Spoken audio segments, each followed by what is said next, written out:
하나님 말씀 마태복음 12장 31절 32절 말씀입니다. 함께 봉독하겠습니다.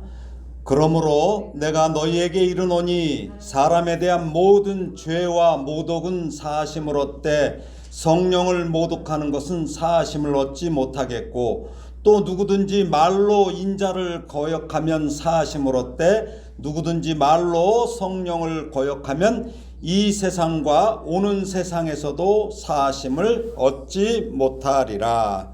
아멘.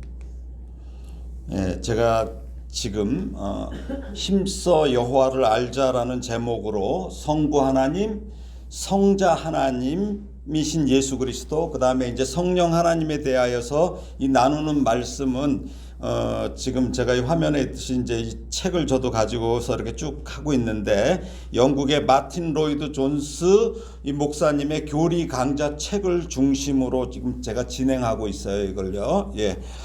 이분은 세속화된 영국 교회, 이분이 목회할 당시에 그 교회를 향해서 뭐라고 비판했냐면 종교 오락에 빠졌다고 비판했어요. 종교 오락. 이 목사님은 그에 져서 설교와 설교자에서 교인을 종교 소비자로 보고 목회자가 교인에게 상업적인 서비스를 하는 교회로 전락시킨다고 아주 예리하게 지적했습니다. 로이드 존스 목사님이 사역했던 1960년대 당시에 영국 교회는 성경의 권위가 실종되어서 참 복음을 전하는 대신에 교인의 입맛에 맞는 설교가 주류를 이었어요. 아주 그냥 전부 그게 주류를 이루었어요. 즉 종교 소비자 입맛에 맞는 이 서비스를 설교라는 이름으로 제공한 것이죠. 이를 갖다 뭐라고 그래요? 설교는 뭐로 해요? 입으로 하죠. 그러니까 뭐예요? 립 서비스죠. 립 서비스라고 할 수 있습니다. 교인을 성도나 예수님께서 내 양을 먹이라고 하는 것처럼 양이 아니라 소비자로 본다면 어떻게 돼요? 교회는 뭐가 돼요? 장터가 되는 거예요. 장터가 돼. 영업장이 될 뿐입니다. 그래서 이 목사님의 이 설교와 설교자 이 책의 일부분을 제가 말씀드릴게요. 여러분들도 보시면 돼요. 간증자로 초대되는 사람들 중에는 해군 제독이나 육군 장성처럼 특별한 직함을 가진 이들도 있고, 야구선수나 연극배우, 영화배우, 가수처럼 대중에게 잘 알려진 이들도 있습니다. 사람들은 복음을 설명하고 설교하는 일보다 그런 이들의 간증 듣는 일을 훨씬 더 가치 있게 여깁니다. 제가 이 모든 것을 오락이라는 범주에 포함시키고 있음을 눈치채셨습니까? 저는 이런 일들이 당연히 오락에 속한다고 생각합니다. 그런데 교회는 설교에 등을 돌리고 이런 오락에 관심을 갖는 것입니다.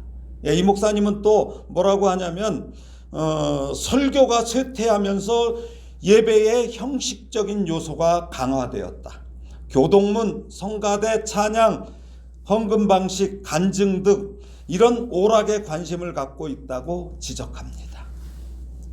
그런데 이런 현상은 지금 한국교회에 만연하고 있다는 것입니다. 새신자 초청하면 유명한 연예인들 데려다가 막 그렇게 하고 그래요.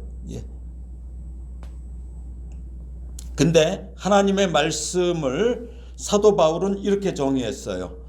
여러분들도 잘 알고 계시는 디모데후서 3장 16절 17절이죠. 모든 성경은 하나님의 감동으로 된 것으로 교훈과 책망과 바르게 함과 의로 교육하기에 유익하니 이는 하나님의 사람으로 온전하게 하며 모든 선한 일을 행할 능력을 갖추게 하려 함이라.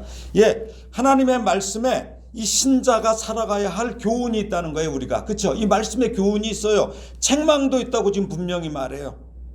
바르게 함과 의로 교육하기에 유익하다고 말합니다. 즉 신자는, 성도는 책망을 받아야 한다는 것입니다.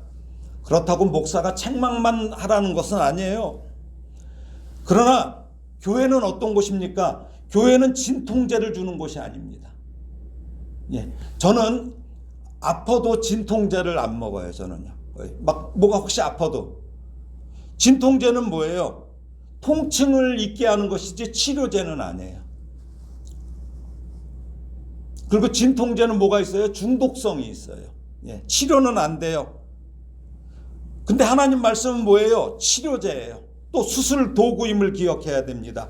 그래서 히브리서 4장 12절 13절에서 뭐라고 합니까? 하나님의 말씀은 살아있고 활력이 있어 좌우의 날선 어떤 검보다도 예리하여 혼과 영과 관절과 골수를 찔러 쪼개기까지 하며 또 마음의 생각과 뜻을 판단하나니 지으신 것이 하나도 그 앞에 나타나지 않음이 없고 우리의 결산을 받으실 이, 우리가 하나님 앞에 가서 결산을 해야 돼요.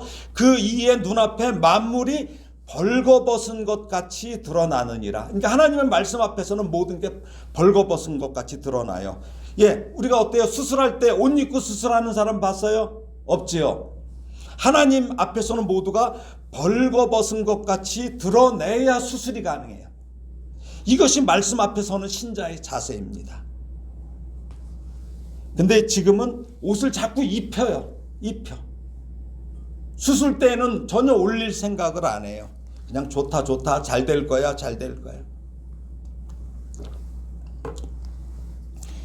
하나님의 말씀을 더하거나 빼지 말고 전하라는 것이에요. 그런데 로이드 존스 목사님 당시에 영국이 그렇지 않았다는 거죠. 그 결과 지금 영국 교회가 어때요? 거의 다 사라져 버렸어요. 영국 교회가 다 사라졌어요. 거의 막 거기도 80대 70대 이런 노인네들만 몇 명 앉아서 그 큰 건물에서 예배를 하고 있어요. 지금은 그래서 그 화려했던 건물이 영국에서 뭐로 변했어요? 술집으로 다 변하고 있어요. 왜? 교회가 높잖아요. 그러니까 이게 막 떠들고 놀기에 좋은 거예요. 그 다음에 서커스 공연장으로 거기가 바뀌고 있어요. 당시에 영국 교회가 이 로이드 존스 목사님의 경고를 겸손히 받아들이지 않았기 때문이죠. 그런데 지금 한국 교회가 이런 모습입니다. 그래서 제가 부족하지만 몸부림치면서 오직 말씀 안에서 강해와 교리에 대한 설교를 고집하는 이유가 그거예요. 다른 얘기를 안 하는 거예요. 그래서 그러는 거예요. 어느 모교회 그 기독교 텔레비전에 나오는 거 보면 예배 중간에 무슨 연예인들 정치인들 막 비추고 있어요. 이게 교회가 아니에요. 이게 교회가 아니에요. 이거는요.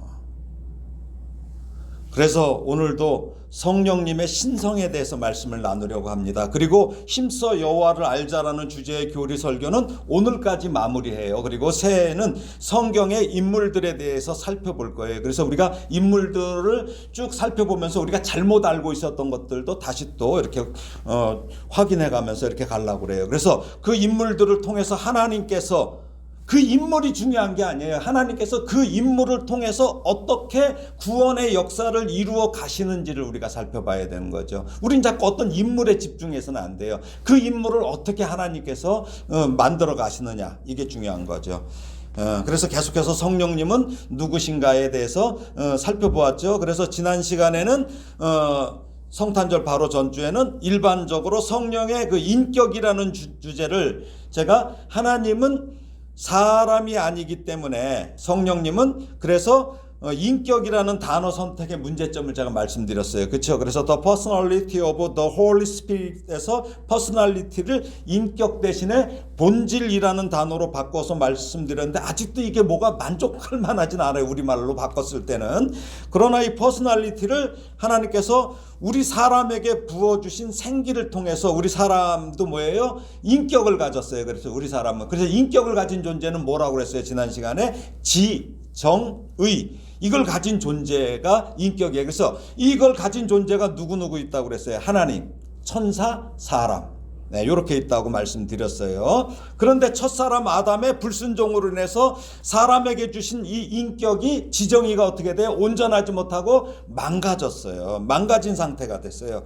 그러나 성령님의 본질인 퍼스널리티는 뭐예요? 온전하시죠. 하나님이니까 그 온전하신 지정의로서 삼위일체 하나님의 속성이에요. 그래서 이게 우주 창조 때부터 시작해서 죄에 빠진 우리 인생을 영원히 구원하시는 사역을 성령님께서 하신다고 말씀을 저번에 드렸어요. 근데 벌써 성탄절이 지나고 났으니까 다 아리까리하죠. 그래서 유튜브에서 몇 번 자꾸 들어봐야 돼요. 교리 설교는 어려워요, 사실은요, 우리가. 근데 왜 그렇습니까? 자꾸 들어봐야 되는데 그렇지 않아요. 우리가 예를 들어서 어떤 기술자나 뭐 이런 부분은 어때요? 그 사람이 하루아침에 기술자 안 되잖아요. 부단하게 계속 노력을 하고 하잖아요. 마찬가지예요. 하나님의 말씀도 듣고 또 들어야만 우리가 알 수 있는 거죠. 자, 그래서 오늘은 성령님의 그 신성의 증거에 대해서 말씀드리겠습니다. 첫 번째는 성경 자체가 성령님의 신성을 명확하게 주장합니다. 첫째 증거는 이거 주장한다는 건데 사도행전 5장 3절 4절 말씀이에요. 한번 읽어볼까요? 시작. 베드로가 이르되 아나니아야 어찌하여 사탄이 네 마음에 가득하여 네가 성령을 속이고 땅값 얼마를 감추었느냐. 땅이 그대로 있을 때에는 네 땅이 아니며 판 후에도 네 마음대로 할 수가 없더냐. 어찌하여 이 일을 내 마음에 두었느냐. 사람에게 거짓말한 것이 아니요 하나님께로다. 이게 지금 뭐냐면 아나니아와 삽비라 그 부부의 끔찍한 사건을 아실 거예요. 여러분들이 성경을 읽어보셔서. 근데 다시 살펴보도록 하겠습니다. 뭐냐면 베드로가 아나니아야 너 어찌하여 사탄이 내 마음에 가득해서 내가 성령을 속이고 땅값 얼마를 감추었냐고 물은 후에서 이어서 뭐라고 그래요? 그것은 성령을 속이고라고 난 게 뭐예요? 사람에게 거짓말한 것이 아니요 하나님께로다 라고 말하죠. 베드로는 사실상 이렇게 말하고 있는 거죠. 너의 끔찍한 행위는 사람들에게만 거짓말을 한 것이 아니다. 너는 그저 우리 사도들과 다른 그리스도인들만 속이고 있다고 생각했겠지만 사실은 하나님께 거짓말을 하고 있는 것이다. 여기서 베드로는 아나니아가 성령님을 먼저 속였다고 말하는 후에 사람에게 거짓말한 것이 아니요 하나님께로다 라고 말한 것이므로 뭐예요? 이는 성령님이 하나님이라는 명확한 얘기를 하고 있는 거예요. 그렇죠? 그래서 지금 이 아나니아와 삽비라 이 이야기는 나중에 기회가 있을 때 성경 인물에서 제가 또 말씀을 드릴 거예요. 지금은 근데 성령님의 신성, 그러니까 뭐예요? 성령님을 속였는데 그게 사람에게 거짓말을 한 것이 아니라 누구에게? 하나님께래. 그래서 성령님이 하나님이라는 명확한 지금 말을 베드로가 하고 있어요. 즉 성령 하나님이십니다. 그 다음에 두 번째는 뭐예요? 성령의 이름이 하나님과 결부되어 있다.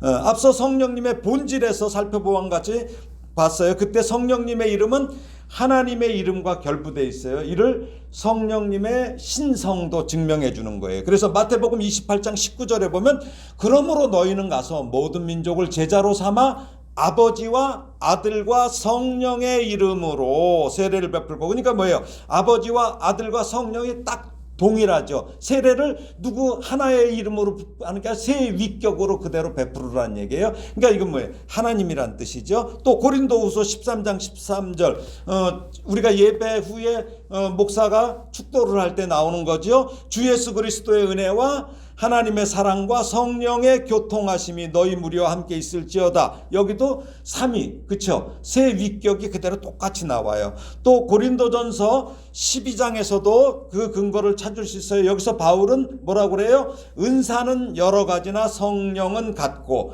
직분은 여러 가지나 주는 같으며 또 사역은 여러 가지나 모든 것을 모든 사람 가운데서 이루시는 하나님은 같으니, 그러니까 뭐예요? 성령이 같다는 거죠. 그래서 이렇게 신성을 반드시 얘기해요. 여기서 이 일을 하시는 분이 4절에서는 성령이라고 하고 그 다음 5절에서는 주라고 하고 6절에서는 하나님이라고 분명히 말합니다. 그래서 모든 것을 모든 사람 가운데서 이루시는 하나님은 바로 누구예요? 성령님이라는 거죠. 그러므로 성령님은 하나님이셔요. 그래서 이 성령님의 신성이 이렇게 증명되고 있어요. 세 번째는 뭐예요?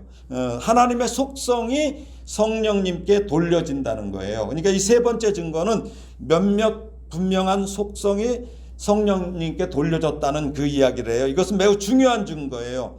성령님은 영원하시다고 이렇게 기록되어 있는데 이는 성령님이 바로 하나님이라는 거예요. 왜 그래요? 우리는 전부 유한하지요. 예, 영원하지 않아요. 그렇죠? 근데 영원하다는 것은 뭐예요? 하나님이기 때문에 그러는 거예요. 그래서 히브리서 9장 14절에 보니까 뭐라고 그래? 읽어볼까요? 하물며 영원하신 성령으로 말미암아. 그러니까 뭐라고 그래요? 예, 영원하시다는 얘기죠. 예.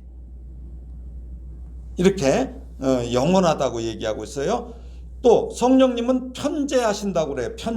편재라는 것은 뭐냐면 어디에나 계신다는 거예요. 어디에나. 예, 편재. 이걸 성령의 편재성이라고 하는데 어디에나 계신다는 거예요. 이거 역시 하나님만의 속성이에요. 그래서 뭐라고 그래요? 시편 139편 7편에 내가 주의 영을 떠나서 어디로 가며 주 앞에서 어디로 피하리까? 그러니까 어디로 가나 계시다는 거예요. 그건 누가 있어요? 성령님이 계시다는 거예요. 주의 영을 떠나서 우리가 어디로 도망갈 수가 없다는 거예요. 이건 뭐야? 우리 스토커하는 거예요? 스토커 아니죠. 우리를 보호하시기 위해서. 예. 이게 편재성이라고 얘기해요.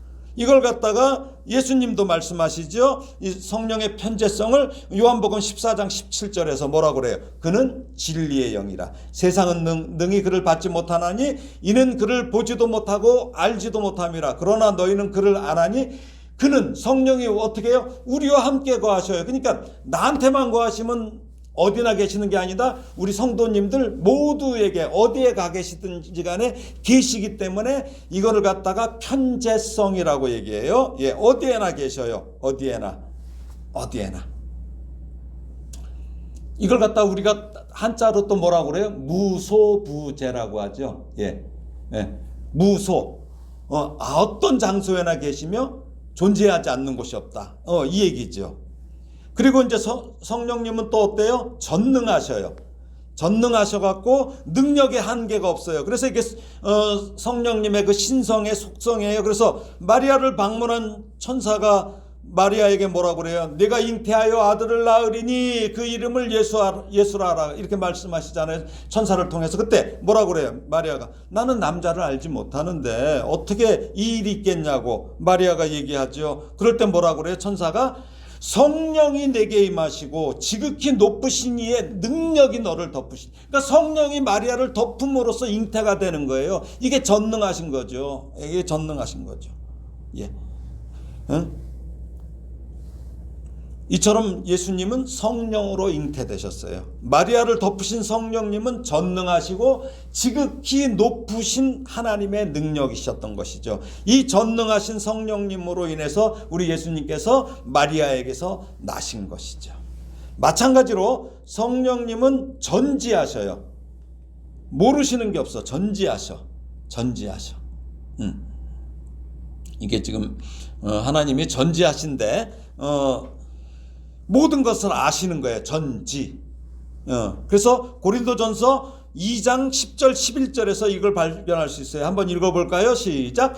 오직 하나님이 성령으로 이것을 우리에게 보이셨으니 성령은 모든 것 곧 하나님의 깊은 것까지도 통달하시느니라. 사람의 일을 사람의 속에 있는 영 외에 누가 알리오. 이와 같이 하나님의 일도 하나님의 영 외에는 아무도 알지 못하느니라. 그러니까 성령님께서 어디까지 아셔요? 하나님까지도 다 아시는. 예, 그래서 이게 신성이에요. 그렇습니다. 성령님이 아시는 것은 하나님의 깊은 것도 다 포함돼요. 어떤 사람을 이해하는 것은 뭐예요? 오직 그 사람 안에 있는 영만이 할 수 있는 거예요. 마찬가지로 하나님의 영 외에는 하나님의 일을 이해하지 못합니다. 오직 성령님만이 하나님의 일을 알기 때문에 성령님의 지식, 우리가 지정의에서도 얘기했었잖아요. 그렇죠? 성령님의 지식은 하나님의 지식과 동등한 거예요. 예수님께서 보혜사에 대해서 말씀하신 것을 다시 볼까요? 요한복음 14장 26절 뭐라고 합니까? 보혜사 곧 아버지께서 내 이름으로 보내실 성령, 그가 너희에게 모든 것을 가르치고 내가 너희에게 모든 것을 생각나게 하리라. 예, 성령님은 모든 것을 아시기 때문에 가르치실 수 있는 거예요. 그렇죠? 가르치실 수 있어요. 그리고 생각나게 하신다는 거예요. 이렇게 하실 수 있어요. 더 나아가 예수님은 또 뭐라고 그러셔요? 요한복음 16장 13절에서 그러나 진리의 성령이 오시면 그가 너희를 모든 진리 가운데로 인도하시리니. 그가 스스로 말하지 않아요. 근데 오직 들은 것을 말하여. 그러니까 누구한테 들었어요? 하나님 앞에 듣고 예수님 앞에 들은 것을 말한다는 거예요. 또 장래 일을 너희에게 알리시리라 이렇게 말씀하셔요. 이처럼 우리를 가르치시고 인도하시는 성령님의 능력에는 한계가 있어요? 없어요? 한계가 없습니다. 그것은 바로 성령님은 모든 진리를 아시기 때문입니다. 자, 네 번째는 뭐예요? 성령님은 하나님만이 하실 수 있는 일을 하신다는 거죠. 예. 성경에 기록된 이 성령님이 하신 일들 중에는 오직 하나님만이 하실 수 있는 게 뭐예요? 그게 처음에 이 천지창조. 그래서 창세기 1장 1절 2절에 뭐래요? 태초에 하나님이 천지를 창조하시니라. 땅이 혼돈하고 공허하며 흑암이 깊음 위에 있고 하나님의 영 성령이 수면 위를 운행하신다. 이처럼 성령님의 일은 창조 때부터 이건 하나님만이 하실 수 있는 거예요. 그래서 신성을 얘기하는 거예요. 하나님의 영이 또 욥기도 보면은 욥이 이렇게 얘기해요. 뭐라고 그래요? 하나님의 영이 나를 지으셨고 전능자의 기운이 나를 살리셨느니라. 그러니까 우리를 지으시는 것도 누구예요? 하나님이죠. 성령이죠. 성령이라는 거예요. 이것이 성령님의 창조 사역이에요. 성령님의 신성을 증명해 주는 거예요. 또한 우리가 거듭남이라고 얘기하죠. 거듭났다. 우리가 거듭났다 얘기 많이 해요. 이게 특별한 변화예요. born again. 다시 거듭났어요. 바로 성령님의 역사임을 우리는 기억해야 돼요. 그래서 요한복음에 보면은 니고데모라는 사람이 나오죠. 그래서 요한복음 3장 7절에 보면 니고데모에게 예수님께서 뭐라고 그래요? 내가 네게 거듭나야 하겠다는 말을 놀랍게 여기지 말라. 이렇게 말씀하셨는데 그 일은 그 바로 앞에 그 요한복음 3장 5절에서 예수님께서 이렇게 말씀하시죠. 읽어볼까요? 예수께서 대답하시되 진실로 진실로 네게 이르노니 사람이 물과 성령으로 나지 아니하면 하나님의 나라에 들어갈 수 없느니라. 거듭남 중생이라고 하죠. 중생은 성령님의 역사예요. 그러니까 성령님은 우리에게 중생을 주셔요. 그러니까 거듭남을 주셔요. 원래의 창조와 새로운 창조 이 둘은 모두 성령님의 특별한 사역이에요. 그러니까 우리가 그래서 예수님은 이것을 뭐라고 그래요? 요한복음 6장 63절에서 살리는 것은 영이니 육은 무익하니라. 내가 너희에게 이른 말은 영이요 생명이라. 그러니까 예수님께서 하신 말씀이 성령이라는 그게 살리는 거예요. 살리는 게 뭐야? 우리가 있는데, 그러니까 니고데모가 뭐라 그래? 내가 다시 모태로 다시 어떻게 들어가냐고 얘기하죠. 그게 아니라는 얘기죠. 성령으로 거듭나야 된다는 거예요. 이건 나중에 시간이 되면은 또 설명을 해드릴 거예요. 우리에게는 뭐가 있어요? 몸과 또 뭐가 있어요? 혼과 영이 있어요. 그러니까 우리가 보통 영혼이라고 하는데 몸과 혼과 영이에요. 그래서 이 영에 대한 말씀을 하는 거예요. 이건 나중에 기회 있으면 또 말씀을 드릴 거예요. 이게 이제 그 헬라어나 히브리어 그 원어를 갖고 말씀드리면은 아실 수 있어요. 그래서 세상 사람들은 영까지는 잘 몰라. 혼까지는 알아. 혼. 또 영감을 주시는 일. 이것도 성령님의 역사라는 것을 분명히 기록하고 있어요. 그래서 베드로는 이렇게 말하죠. 베드로서 1장 20절 21절 한번 읽어볼까요? 시작. 먼저 알 것은 성경의 모든 예언은 사사로이 풀 것이 아니니 예언은 언제든지 사람의 뜻으로 낸 것이 아니요 오직 성령의 감동하심을 받은 사람들이 하나님께 받아 말한 것이라. 그러니까 뭐예요? 성령께서 이렇게 영감을 주신다는 거예요. 여기 성령의 감동하심을 받은이라는 것은 뭐예요? 성령의 사로잡힌이라는 뜻이에요. 사로잡혔다. 그래서 아까 말씀드렸죠. 모든 성경은 성령님에 의해서 영감되고 아무 오점이 없이 무오하게 통제된 저자들에 의해서 기록됐어요. 그래서 성경을 갖다 뭐라고 그러죠? 성경의 무오성. 성경에는 틀린 게 없다. 우리가 이제 번역하고 이러면서 틀리는 건 있어도 성경 자체는 틀린 게 없다. 이게 교리를 존재하는 거예요. 이 교리가 존재할 수 있는 거예요. 이것은 왜 그래요? 성령님이 하나님이시라는 증거예요. 그러니까 우리가 사람이 썼다면 문제가 있지만 성령의 감동으로 성령에 사로잡혀서 성경을 썼기 때문이에요. 그래서 진리를 주시고 그 진리를 기록하는 사람들은 그 사람들을 영감시키는 것은 누가 할 수 있어요? 하나님, 성령, 하나님만이 하실 수 있는 일이에요. 자, 마지막으로 뭐가 있어요? 부활. 부활 역시 성령님의 역사예요. 사람들이 이 말을 들으면 놀라는 경우가 많아요. 로마서 8장 11절에는 근데 분명히 나와 있죠. 뭐라고 나와 있습니까? 시작. 예수를 죽은 자 가운데서 살리신 이의 영. 그러니까 뭐야? 예수님을 살리신 게 누구예요? 성령이에요. 예. 예수님이 갑자기 스스로 나 살아야 되겠다 그런 게 아니죠. 그렇죠? 예, 성령 하나님이 살리셨어요. 그 영이 너희 안에 거하시면 그리스도 예수를 죽은 자 가운데서 살리신 이가 너희 안에 거하시는 뭐예요?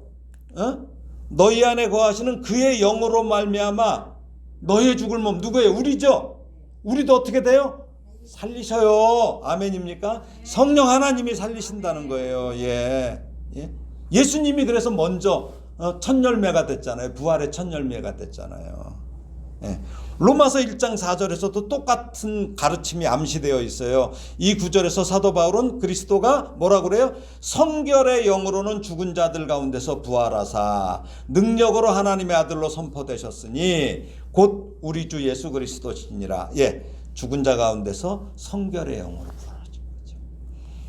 자, 그 다음에 이제는 두 번째로는 성령님과 다른 위격. 뭐예요? 우리가 삼위일체라고 그랬죠. 그래서 성부 하나님의 위격이 있고 제2 위격인 성자 하나님 예수 그리스도가 있고 제3 위격인 성령 하나님이 계셔요. 예. 그래서 하나님은 한 분이셔요. 그렇지만 영원히 동등하시고 공존하시는 세 위격이 존재하는 거예요. 이렇게 해서 우리는 뭐라고 그래요? 성령님이 지정의를 가지신 분으로 또한 신성이신 하나님이라는 결론을 좀 아까 말씀드렸어요. 그렇죠? 그리고 이제 성령님의 신성이 다른 위격들과 어떤 관계를 맺고 계신가를 이제 살펴보는 거예요. 앞서 성부 하나님과 성자 하나님에 대해서 살펴봤어요. 이제 성령 하나님이 이 세 분의 위격 들 가운데 한 분이라는 이제 결론에 우리가 이제 도달했어요. 앞서 삼위일체 교리 그동안 했어요. 살펴봤지만 성경이 두 가지 중대한 사실을 말하고 있다는 것만은 우리가 알아야 돼요. 무엇입니까? 하나님은 오직 한 분, 한 분이라는 사실. 근데 이 사실은 언제나 분명하게 말해야 돼요. 그러나 성경은 그 신성 안에는 하나님 한 분 안에 세 위격이 계시는 거예요. 성부, 성자, 성령. 이게 역시 중요한 거예요. 이것만 아시면 돼요. 그러니까 성부 하나님은 어떤 하나님이에요? 온전히 하나님이야. 성자 하나님도 온전히 하나님이야. 성령 하나님 역시 온전히 하나님이라는 거였어요. 근데 이것을 갖다 여러분 이해하려고 하지 마세요. 이해가 안 되는 거예요, 이게. 예. 아무도 삼위일체를 이해할 수 없어요. 그러니까 어린애가 아빠한테 아빠 이해 안 돼 하는 거랑 똑같은 거예요. 예. 이해 안 돼요. 이거 이해할 수 있는 게 아니에요. 이건 왜 그래요? 우리의 이성을 넘어서는 것이기 때문에 이해할 수가 없어요. 그러면 어떻게 해야 돼요? 우리는 단지 성경 앞에 나오는 거야. 성경 앞에 딱 서서 그 권위를 인정할 뿐이에요. 그렇죠? 인정하는 거예요. 이해할 수는 없어요. 그럼 이게 언제 이해가 될까요? 이게 언제? 하나님 앞에 갔을 때 알게 돼. 알게 되죠. 그래서 사람들이 뭐 이게 성령 하나님에 대해서 뭐 누가 얘기했죠? 내가 집에서는 아빠고 어디 가서는 뭐 이 저쪽 여기 하나님의 교회나 이 사람들이 그런 얘기 한다고 제가 말씀드렸잖아요. 그런 예화들과 어떤 그런 유추들에게 현혹돼서는 안 돼요. 그 중에 어떤 것도 적절하거나 완벽하지 않기 때문이에요. 삼위일체 문제에 대해서 가장 지혜로운 처신은 뭘까요? 우리가 어떻게 해? 그걸 인정해서 하나님은 오직 한 분이시지만 그 복되고도 놀라우신 신성 안에 세 위격이 존재하시며 이 세 위격은 동등하시고 영원히 공존하신다고 이렇게 말하는 것을 우리가 인정하는 것밖에 없어요. 예, 이게 중요해요. 자, 근데 요거는 또 아셔야 돼요. 재밌어요. 저만 재밌는지 모르겠지만 성자는 성부에게서 나왔어요. 그렇죠? 그러니까 아들이잖아요. 낳았으니까. 그렇죠? 아버지가 낳았으니까 아들이에요.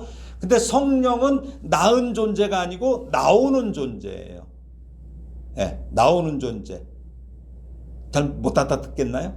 알아들으시나요? 예, 자, 이걸 살펴봐야 돼요. 성자와 성령에 대한 표현에는 차이가 있어요. 성자는 성부에게서 나왔다.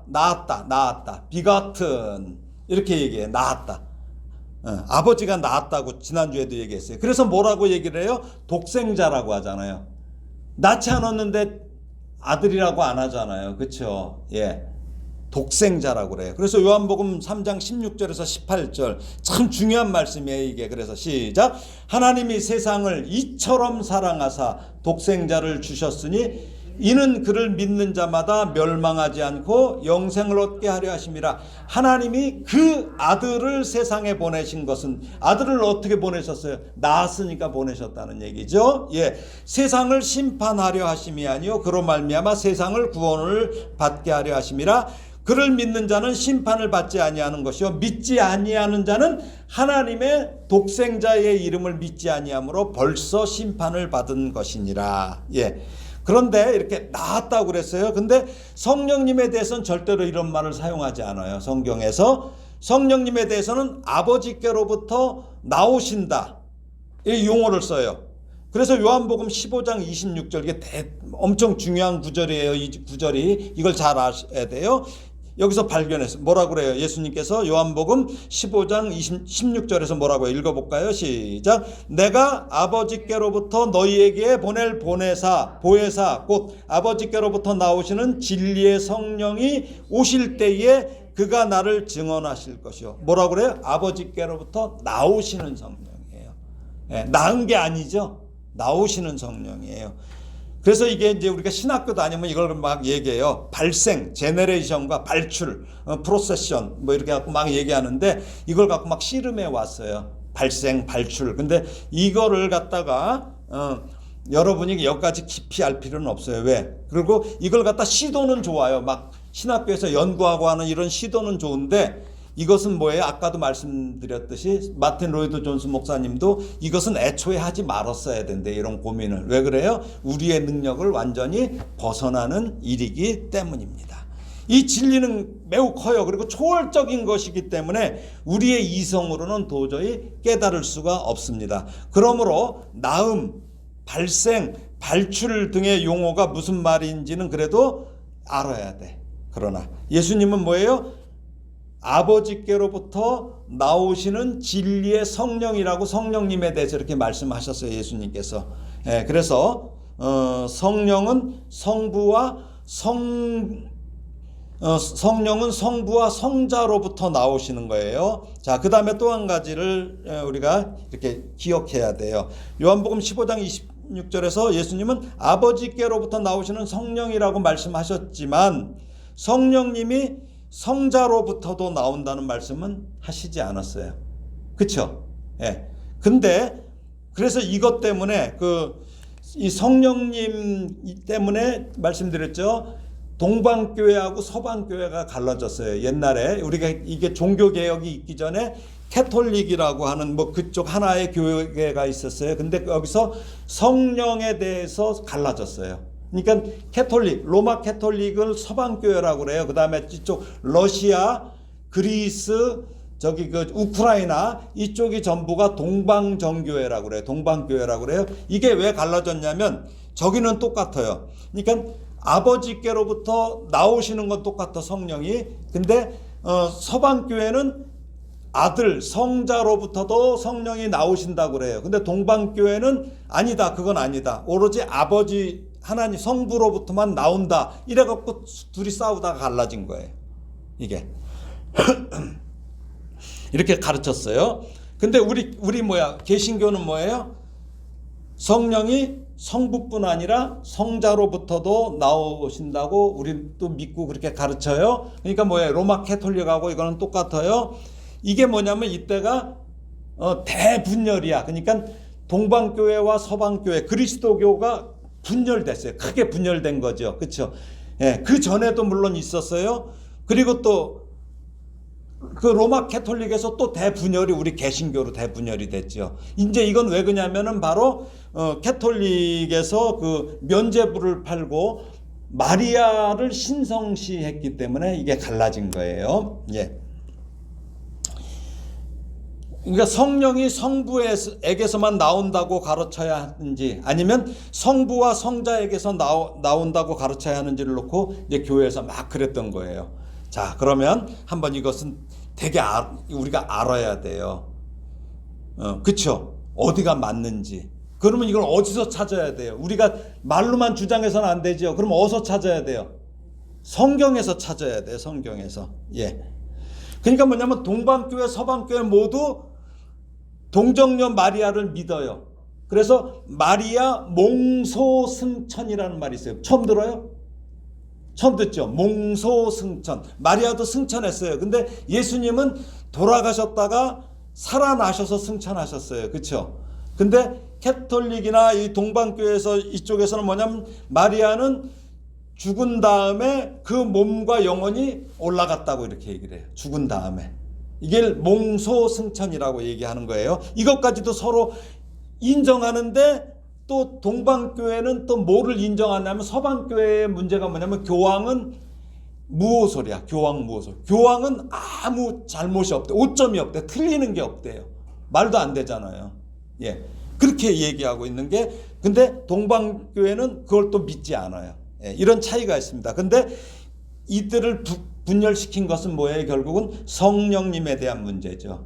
근데 성령은 뭐라고 그래요? 자, 로마서 8장 9절에 뭐라고 합니까? 읽어볼까요?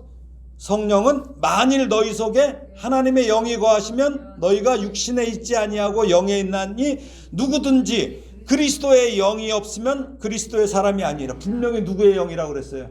그리스도의 영. 이게 아버지 영이에요? 아니잖아요. 예, 그리스도의 영이라고 분명히 얘기했는데 동방교회는 왜 이걸 안 보는지 몰라. 분명히 그리스도의 영이라고 그랬어요. 또 갈라디아서 4장 6절은 뭐라고 그랬어요? 읽어볼까요?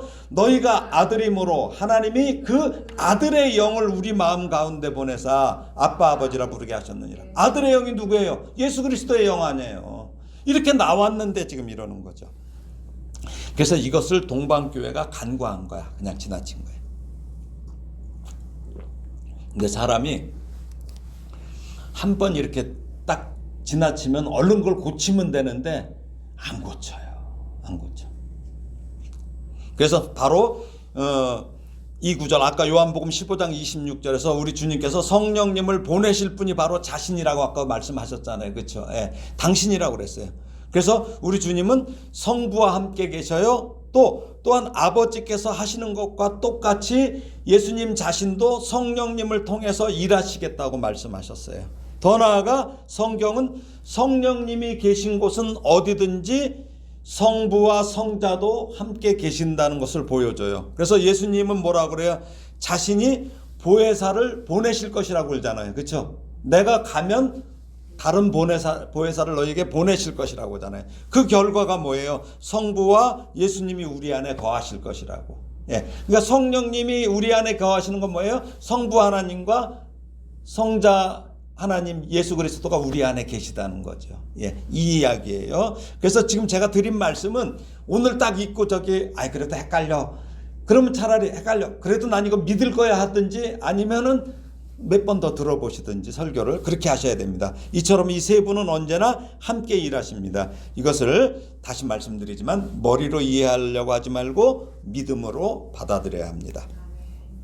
요한복음 15장 26절 한 구절을 제외하고는 성경 전체에서 성자와 성령님의 관계를 묘사할 때 언제나 성부와 성령의 관계에서 이 사용하는 것과 똑같은 용어를 사용한다는 것을 알 수 있습니다. 그래서 성령은 언제나 이게 참 놀라운 거예요. 성부와 성자에게 스스로 종속되신다. 스스로 속해서. 그러니까 뭐예요? 꼭 무슨 복종하는 것처럼 이렇게 종속된다는 거예요. 예. 이게 되게 중요합니다. 그래서 성자 예수님께서는 뭐라고 그래요? 요한복음 14장 10절에서 내가 너희에게 이르는 말은 스스로 하는 것이 아니라 아버지께서 내 안에 계셔서 그의 일을 하시는 것이라. 뭐라고 그래요? 예수님이 자기가 하는 게 자기 스스로 하는 게 아니라는 거예요. 자기는 누구한테 종속됐다는 거예요? 아버지에게, 성부 하나님께 종속됐다는 얘기를 해요. 그러니까 성자 예수님이 하신 것은 자신의 것이 아니에요. 아버지의 것이에요. 또 성부가 성자에게 할 일을 주시고 무엇을 할 것인지를 말씀해 주셨어요. 자, 또 성령이 성부와 성자에게 스스로 종속되신다는 것을 요한복음 16장 13절 14절에서 말씀하셔요. 읽어볼까요? 그러나 진리의 성령이 오시면 그가 너희를 모든 진리 가운데로 인도하시리니 그가 스스로 말하지 않고 오직 들은 것을 말하며. 어때요?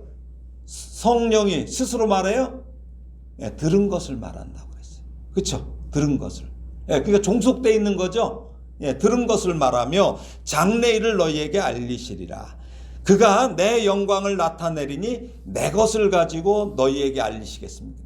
그러니까 뭐야? 성자 예수님에게도 종속되어 있다는 얘기죠. 이걸 잘 천천히 들으셔야 돼요. 그래서 우리 주님은 그가 스스로 말하지 않고라고 말씀하셔요. 이것은 성령님이 자신의 말을 하시는 것이 아니라 성자와 마찬가지로 할 말을 받아서 말씀하신다는 의미예요. 실제로 성령님의 사역은 뭐예요? 예수님을 영화롭게 하는 것이라고 기록되어 있어요. 여기 나오잖아요. 14절에 그가 내 영광을 나타내린다. 영광을 나타내니까 영화롭게 한다는 얘기죠. 내 것을 가지고 너희에게 알리시겠습니다. 그렇게 말씀하셔요. 이것이 뭐예요? 복종이에요. 종속시키는 복종. 이것이 사역의 분담이에요. 분담. 자, 예수님은 뭐예요? 예수님도 하나님 아버지께 복종하죠. 똑같은 거예요. 그러니까 성자는 자신이 성부를 영화롭게 하기 오셨다고 말씀하셨어요. 그렇죠? 요한복음 17장을 한번 읽어보세요. 그리고 성령님의 사역은 성자를 영화롭게 하는 것입니다. 그러니까 뭐예요? 이거는 서로가 상대의 영광을 반영하는 거예요. 자, 그래서 우리는 이 삼위일체라는 놀라운 교리, 이게 정말 신비해요. 자, 요한복음 16장 14절 아까 봤죠. 그가 내 영광을 나타내리니 내 것을 가지고 너희에게 알리시겠음이라. 이 점이 성령님에 대한 성경 교리 중 가장 이게 경이로워요. 그러면서 주목할 만한 거예요. 성령님은 스스로를 가리고 숨기시는 것처럼 보여요. 그렇죠? 성령님 그렇잖아요. 성령님은 언제나 성자에게 초점을 맞추세요. 성자 예수님께. 그렇기 때문에 저는 우리가 성령을 받았는지 시험해보는 가장 좋은 방법은 뭐예요? 우리가 성자 예수님에 대해서 어떻게 생각하고 무엇을 알고 있는지 우리가 스스로에게 자문해보는 것이에요. 여러분에게 성자 예수님은 실제이십니까? 아멘 해야 돼. 그렇죠? 이것이 바로 그러니까 예수님이 정말 나의 주인이야. 그리고 나를 구원하셔서 이것을 내가 확실히 믿는 게 바로 어떤 거예요? 이게 성령의 역사라는 거예요. 성령께서 알게 하신다는 거예요. 근데 성령님은 안 보여. 예수님만 믿게 보이게 만드는 거야. 이게 성령의 역사라는 거예요. 성령님은 그러니까 뭐예요? 언제나 우리에게 성자를 가리켜서 보여주시는 거예요. 그러니까 그렇게 함으로써 뭐예요? 간접적으로 영광을 받으셔요. 간접적으로. 그래서 그동안 우리가 성령에 대해서 잘 몰랐던 거예요. 자, 아들이 자라면 누가 기뻐요? 엄마 아빠가 기쁘잖아요. 또 아버지나 엄마가 자라면 아들도 자녀도 어때요? 아버지 엄마가 자랑스럽잖아요. 그렇듯이 성령님은 성부와 성자와의 영광이 뭐예요? 곧 당신의 영광이 되는 거예요. 이거예요. 그러니까 우리 교회도 어때요? 누가 잘 됐어. 그럼 그게 나의 영광이 돼야 돼. 우리 집사님이 잘 됐어. 그러면 막 박수치고 잘 되고 이게 영광이고 기쁨이 돼야 돼. 이게 삼위 하나님이 그러고 계시잖아요. 그렇죠? 그러니까 교회가 그렇게 돼야 돼. 누구네 집 어느 집 집사님이 자녀가 뭐 아주 좋은 대학교 들어갔어. 그럼 어떻게 해야 돼? 어쩌면 내가 이렇게 공부를 잘했어요. 엄마를 닮았나 아빠를 닮았나 막 이렇게 칭찬을 해줘야 되는데 잘 됐네 하고 근데 우리 새끼는 뭐야? 이거는 초치는 거죠? 아니란 말이죠. 그분이 잘 된 게 나의 기쁨이 되고 영광이 돼야 되는 거예요. 이게 성령님의 역할입니다. 말씀을 정리합니다. 성경은 성부와 성자와 성령 사이에 있는 이와 같은 역할의 분담, 즉 우리의 구속을 위한 이 종속의 관계에서 성부는 어때요? 형체가 없으셔. 보이지 않는 신성의 모든 충만이라고 가르쳐요. 자, 그래서 디모데전서 6장 15절 16절 읽어보겠습니다. 시작. 기약이 이르면 하나님이 그의 나타나심을 보이시리니. 그러니까 뭐야? 보이셔요? 안 보이셔요? 안 보이시잖아. 지금은 기약이 이뤄야 돼. 그러니까 안 보이시는 분이에요. 그렇죠? 하나님은 복되시고 유일하신 주권자시며 만왕의 왕이시며 만주의 주시오 오직 그에게만 죽지 아니함이 있고 가까이 가지 못할 빛에 거하시고 어떤 사람도 보지 못하였고 또 볼 수 없는 이시니 그에게 존귀와 영원한 권능을 돌릴지어다. 아멘. 예, 볼 수 없는 분이에요. 이게 성부 하나님이에요. 지금 이 얘기하고 있는 거예요. 근데 성자 하나님 예수 그리스도는 뭐예요? 볼 수 있게 나타나셨죠. 신성의 충만이. 예수님이 오셨잖아요, 이 세상에. 그러니까 볼 수 있어요. 그래서 뭐라 그래요? 골로새서 2장 9절 10절에 그 안에는 신성의 모든 충만이 육체로 거하신 거예요. 오셨기 때문에 거하시고 너희도 그 안에서 충만하여졌으니 그는 모든 통치자와 권세의 머리시라. 예. 이거예요. 그러니까 볼 수 있게 나타나신 신성의 모든 충만이 예수 그리스도. 그렇죠? 성자 하나님. 그리고 이제 성령님은 뭐예요? 피조물에게 즉시 작용하시는 신성의 모든 충만. 그 차이를 정리합니다. 자, 성령 하나님은 보이지 않는 신성의 충만. 성부 하나님. 그렇죠? 그 다음에 성자 하나님은 보이는 신성의 충만. 왜? 육체로 오셨기 때문에. 성령 하나님은 뭐예요? 우리에게 즉시 직접적으로 작용하시는 신성의 충만. 그렇기 때문에 우리는 성령님이 그 자신의 능력으로 아들의 형상 가운데 왜? 예수님을 낳게 했으니까. 그렇죠? 예. 예. 잉태하게 했잖아요. 그래서 오게 했잖아요. 그래서 거기서 누구를 나타내 보이게 해요? 아버지를 나타내 보이셨다고 말할 수 있는 것입니다. 이게 되게 어려운 건데 제가 이게 마틴 로이드 존슨 목사님 걸 하면서 저도 놀랐어요. 이걸 책을 보면서 야, 어쩜 이렇게 잘 정리를 해줬나. 얼마나 정리를 잘해줬는지. 자, 지금까지 이상이 이 내용의 위대한 교리의 핵심이에요. 그러니까 하나님은 어떤 사람도 보지 못하였고 또 볼 수 없는 분이라고 아까 디모데전서 6장 16절에서 말씀했어요. 그러나 성자 예수님이 눈에 보이는 분이 되셨고 성령님을 통해서 나에게 실제가 되신 거예요. 그렇기 때문에 우리는 성부 하나님께는 담대함과 확신을 가지고 나아가야 됩니다. 성자 하나님은 계시된 하나님이에요. 나타나신 거예요. 보여줬다는 거예요. 계시라는 것은 즉 하나님이 우리에게 알려지셨어요. 예수님을 통해서. 그 다음에 성령 하나님은 나에게 직접적으로 능력을 행사하시는 분이에요. 여러분에게. 또는 성령님을 생명을 주시는 하나님, 내 속에 계시는 주님. 그렇죠? 그래서 내주하신다고 그러죠. 이렇게 하셔요. 그 다음에 우리 성도끼리 서로 통하게 해요. 그래서 성령의 교통하심이라는 게 있는 거죠. 그래서 자, 우리는 첫사람 아담의 범죄 이후에 우리를 구원하시고 그 구원을 완성하시려고 삼위 하나님께서 완전하신 사역으로 우리를 이끄신다는 것을 우리가 믿으면 돼요. 예. 그래서 이 삼위 하나님이 그렇게 열심히 일하시는 거예요. 열심히. 보이지 않는 하나님이 보이는 하나님으로 이 세상에 오셨고 구원 사역뿐만 아니라 우리 신자가 살아가는 가치와 실제를 보여주셨어요. 그 예수님께서. 그리고 승천하신 다음에 또 다른 보혜사 성령님을 보내셔서 우리 안에 거하셔. 또 나를 밝히 비춰주셔. 왜? 비춰주지 않으면 우리가 어둠 가운데로 가잖아요. 죄 가운데로 가잖아요. 비춰주셔. 그래서 말씀을 깨닫게 하셔. 아, 이게 죄다. 아니다. 깨닫게 하셔. 그래갖고 충만함으로 우리의 구원을 완성해 주시는 것입니다. 그래서 고린도전서 6장 19절이 뭐라고 합니까? 고린도전서 6장 19절. 너희 몸은 너희가 누구로부터 받았어요? 하나님께로부터 받은 바 너희 가운데 계신 성령의 전인 줄을 알지 못하느냐. 예, 여러분의 몸은 어떤 몸이에요? 누구한테 받았어요? 하나님께 받았어요. 근데 그 안에 누가 계셔요? 성령께서 계셔요. 우리가 예수를 그리스도로 믿고 그 순간부터 성령께서 우리 안에 거하시는 거예요. 이 말씀이 늘 저와 여러분의 귓가에 머물기를 성령 하나님을 우리에게 보내주신 예수님의 이름으로 축원합니다. 기도하겠습니다. 하나님 아버지, 오늘 성령님의 신성을 깨닫게 하시는 은혜를 감사합니다. 우리가 성령님을 온전한 나의 주인으로 모시게 하시고 그 성령님과 지정의로 교제하며 성령 하나님의 다스리심에 온전히 우리도 복종하도록 인도하여 주시옵소서.